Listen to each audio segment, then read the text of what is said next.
Hi friends, ఈరోజు మనం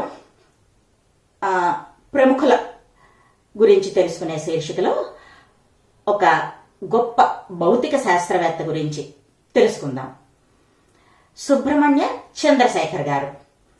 ఈయన గురించి సంక్షిప్తంగా చెప్పుకుందాం. ఈయన భారతీయ సంతతికి చెందినటువంటి అమెరికన్ ఖగోళ భౌతిక శాస్త్రవేత్త. సర్ సివి రామన్ ఇతనికి పినతండ్రి.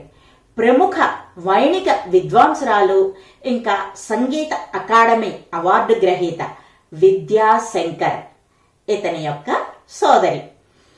విశ్వాంతరాళంలో నక్షత్రాలు ఏర్పడే విధానము, ఇంకా పరిణామ దశలు, వాటి యొక్క స్థిరత్వము మొదలైన అంశాలపై ఈయన విస్తృతంగా పరిశోధనలు జరిపించారు.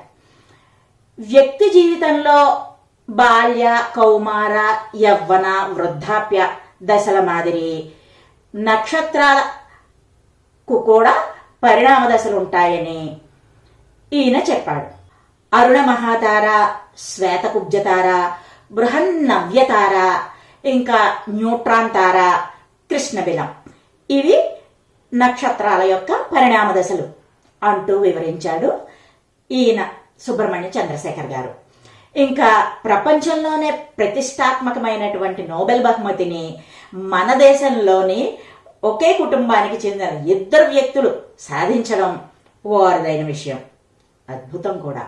వారిలో ఒక వ్యక్తి మన దేశంలో తొలి నోబెల్ బహుమతి పొందినటువంటి శాస్త్రవేత్త సర్ సివి రామన్. రెండో వ్యక్తి ఆయన అన్న కొడుకు ఈ సుబ్రహ్మణ్య చంద్రశేఖర్ గారు. తారల యొక్క పరిణామ దశలకు సంబంధించిన పరిశోధనలలో చంద్రశేఖర్ లిమిట్ గా ఇప్పటికీ ఉపయోగపడుతున్న సిద్ధాంతాలను అందించారు చంద్రశేఖర్. ప్రపంచ శాస్త్రవేత్తల, ప్రముఖ శాస్త్రవేత్తల సరసన నిలిచారు.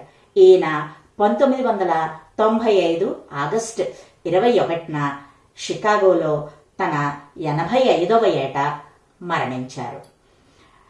మరి ప్రముఖ వ్యాపారవేత్త ఎలన్ మస్క్,